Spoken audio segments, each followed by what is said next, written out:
అందరికీ నమస్కారం. గీతా పఠనానికి స్వాగతం. నా పేరు రాజేశ్వరి. ఇవాళ మనం భగవద్గీత 2వ అధ్యాయం సాంఖ్యయోగంలో 16వ శ్లోకం చదువుకుంటున్నాం. ఈ శ్లోకం చదువుకునే ముందు ఇంతకు ముందు శ్లోకాల్లో ఏం చెప్పారనేది ఒకసారి గుర్తు చేసుకుందాం. ఆత్మ యొక్క నిత్యత్వమును, నిర్వికారత్వమును గురించి భగవానుడు 12-13 శ్లోకములలో ప్రతిపాదించెను. విషయేంద్రియ సంయోగములు అనిత్యములని 14వ శ్లోకంలో తెలిపెను. కానీ ఆత్మ నిత్యము అనుటకును ఈ సంయోగములు అనిత్యములు అనుటకును కారణములను స్పష్టపరచలేదు. కనుక నిత్యానిత్య వస్తు వివేచన రీతిని తెలుపుటకై ఆ రెండింటి లక్షణములను భగవానుడు ఈ శ్లోకమున తెలుపుచున్నాడు. శ్లోకం చదువుకుందాం. నాసతో విద్యతే భావో నా భావో విద్యతే సతః ఉభయోరపి దృష్టోంతః త్వనయోస్తత్వదర్శిభిః. దీని అర్థం ఏంటో తెలుసుకుందాం.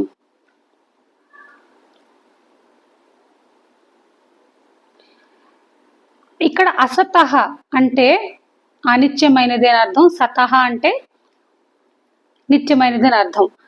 అసత్తు అనుదానికి అంటే అనిత్యమైన దానికి ఉనికి లేదు, సత్తు అనుదానికి లేమి లేదు. ఈ విధముగా ఈ రెండింటి యొక్క వాస్తవ స్వరూపములను తత్వజ్ఞాని అయిన వాడు ఎరుంగును. అంటే ఇక్కడ ఎంత ఎంత ఇది నాకైతే అర్థం కాలేదు. లేని దానికి ఉనికి లేదు, ఉన్న దానికి లేమి లేదు. అంతే కదా, లేని దాన్ని లేదు అని ఎందుకంటాం? దానికి ఉనికి లేదు కాబట్టి లేదంటాం. ఉన్నదానికి అది ఉంది కదా ఆల్రెడీ, దానికి అది లేదు అనడానికి ఎలా అవుతుంది? అవ్వదు కదా. ఈ లేని దానికి ఉనికి లేదు, ఉన్నదానికి లేమి లేదు. ఇది ఏ ఉద్దేశంతో చెప్తున్నాడు కృష్ణుడు అనేది ఒకసారి మనం చూద్దాం. అసతః అను పదము దేనిని సూచించును? దానికి ఉనికి లేదు అని అనుటల అంతర్యం ఏంటి? పరివర్తనశీలములైన శరీరములు, ఇంద్రియములు, ఇంద్రియ విషయములతో కూడిన సమస్త జడవర్గమును అసతః అను పదము సూచించును. ఇప్పుడు పరివర్తనశీలములైన అంటే బై నేచర్ చేంజ్ అయ్యేవి అని అర్థం. ఓకే, అంటే ఇప్పుడు మన బాడీ ఉంది. ఈ బాడీ ఎలాగా క్రియేట్ అయింది? ఒక చిన్న కణం నుంచి పసికందు కింద అయ్యి, పసికందు నుండి పాపడయ్యి, పాప నుంచి పెద్దవాళ్ళయి, అలా అలా కదా.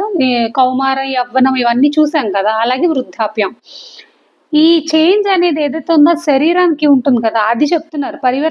పరివర్తనశీలములైన శరీరములు, ఇంద్రియములు, ఇంద్రియ విషయములతో కూడిన సమస్త జడవర్గములను అసతః అను పదము సూచించును. ఈ శరీరాదులన్నీయును ప్రతీతమగుటకు ముందుగాని ఆ పిమ్మట గాని ఉండవు. అంటే ఇప్పుడు ఈ శరీరము ఇవేదైతే ఉన్నాయో ఈ పుట్టుకకు ముందుగాని తర్వాత గాని ఉండవు.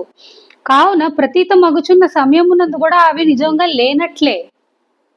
ఇది మనకి ఎలాగ అర్థమవుతుంది?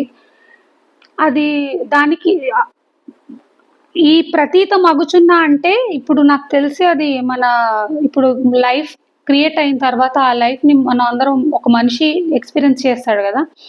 ఆ లైఫ్ క్రియేట్ అవ్వక ముందు కానీ ఆ లైఫ్ పోయిన తర్వాత, అంటే ఆత్మ శరీరం నుంచి ఆత్మ వెళ్ళిపోయినప్పుడు కానీ అప్పుడు లేదు కదా, నిజంగానే లేదు. ఈ శరీరం ఏదైతే ఉందో ఎక్స్పీరియన్సెస్ కానీ, ఈ శరీరం కానీ, సెన్సేషన్స్ కానీ ఏమీ ఉండవు. అప్పుడు లేవు కాబట్టి ఈ శరీరం ఉన్నా కూడా లేనట్లే అంటున్నారు ఇక్కడ. ఈ భావమును తెలుపుటకే దానికి ఉనికి లేదు అని తెలుపబడినది. కావున భీష్మాది స్వజనుల శరీరములను లేక ఇతర జడ వస్తువులను నశించినను ఆ శంకతో శోకించుట అనుచితమని భగవానుడు అర్జునునితో పలికెను. సతః అను పదము దేనిని తెలుపును? దానికి అభావము, లేమి, అభావం అంటే లేమి, లేదు అని అనుటల అంతర్యం ఏమిటి? సతః అను పదము ఇచ్చట ఆత్మతత్వమును తెలుపును.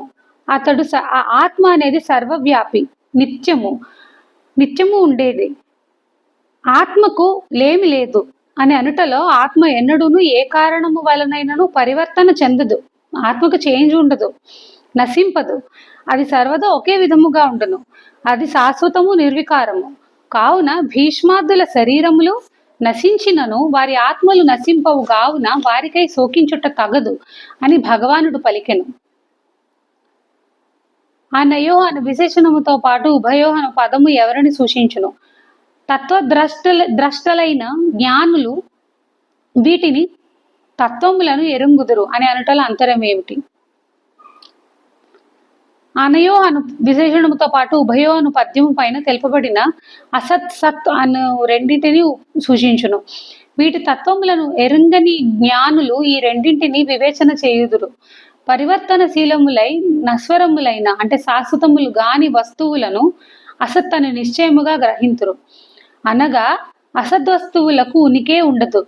అట్లే ఏ పరిస్థితి అందైనను ఏ కారణము వలనైనను పరివర్తన చెందని నశ్వరము కాని అంటే శాశ్వతమైన వస్తువును సత్ అని ఎరుంగుదురు. అనగా సద్వస్తువునకును ఎన్నడును లేమి ఉండదు. తత్వద్రష్టలైన వారే ఈ రెండింటి తత్వములను ఎరుంగుదురు. నమస్కారం.